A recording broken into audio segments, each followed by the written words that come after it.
Good morning, folks. We're starting today beneath our feet. Australia and New Zealand taking moderate tremors over the last day, with Tonga to Papua New Guinea rumbling to the north. Largest quake was only a 5-pointer in China. The earthquake condition index remained low again last night, so these unusual locations seeing mid-sized tremors is all we've got so far. The North Pole has indeed been shaking as well. And speaking of the poles, we've discussed the polar vortex pretty good bit recently. Even had that special video detailing the annual cycles of the vortices at Earth's poles. And here we are at the end of April. Time for another update. At this point, the northern flow has decreased significantly. It will bottom out shortly after the summer solstice for the north, by which time we will see max power in the southern flow. Remember, the strength comes in the colder months for that hemisphere. And remember, there's a slight timing lag. They peak after the solstice and exchange after the equinox. The top storm on the planet right now is still Typhoon in the West Pacific, currently a bit north of Guam and shifting further north. It is expected to dissipate before making major landfall. There are still about a dozen islands in harm's way. And now, let's take a look at what the U.S. has seen the last few days as we're sticking with our top watches.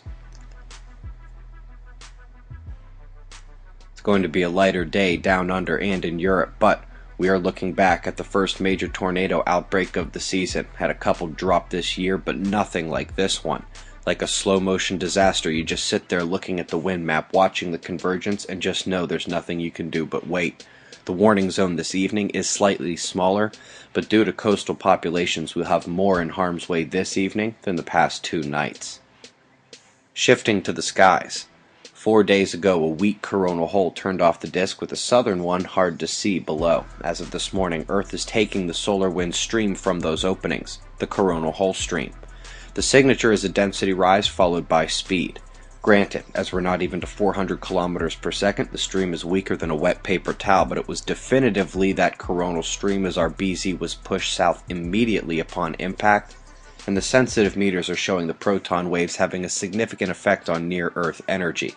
Where do we think all those electrons went? 10,000x drop in particle population.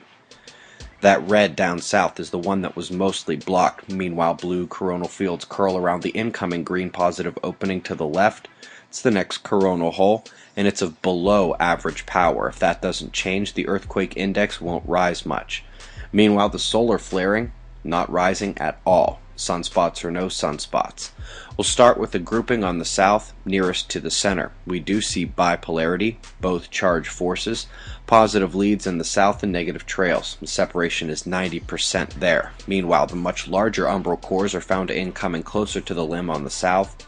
Again, we see bipolarity, with positive more confined to the lead area, and no significant magnetic mixing yet where they meet. Eyes open for that.